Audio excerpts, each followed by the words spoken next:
With us now, New York Democratic Congressman Anthony Weiner. He says Stupak Amendment was a bitter pill to swallow when he was voting in the House and threatened to vote against the bill himself if the language is not changed as things progress. Welcome back. Nice to see you.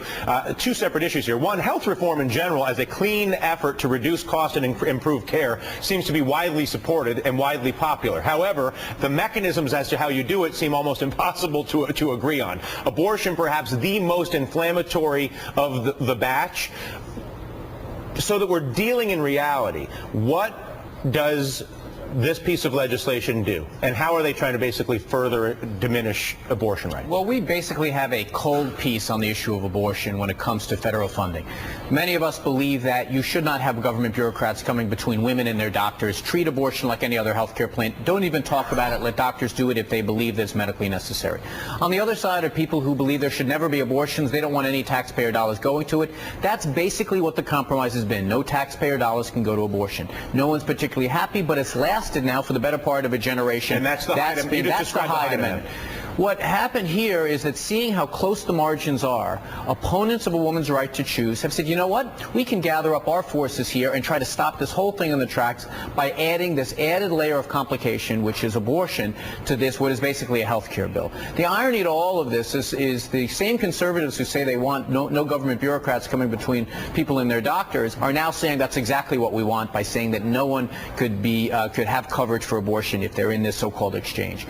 I think that the problem has always been with this issue is that there are a lot of moving parts. It's a complicated issue, healthcare. It's 70% of our whole economy. If we are going to make this a surrogate fight over a woman's right to choose an abortion, then we are really going off tracks, and that's what the Stupak Amendment did. If you take that out tomorrow, everyone who liked the Hyde Amendment will still have it. But isn't the healthcare debate an opportunity for anybody with an agenda, whatever that agenda may be, as it pertains to social politics and reproductive politics and doctors, all this?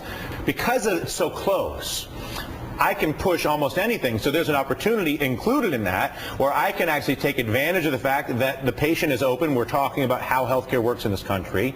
And I can exploit that fact to further my own agenda, in this case, to reduce the availability of reproductive rights in America. Well, that's exactly right. I can go to Washington this week and get 10 of my buddies who agree with me on some issue, and we can effectively bring this debate to a halt. Look, I mean, let's face it, you and I have been talked about this before. I believe in a single-payer form of healthcare. I could probably get 20 or 30 or 40 or 50, maybe 100 people who agree with me on that and bring this whole thing to a halt. But I, unlike some of my colleagues, do believe in the notion we can't let the perfect be the enemy of the good.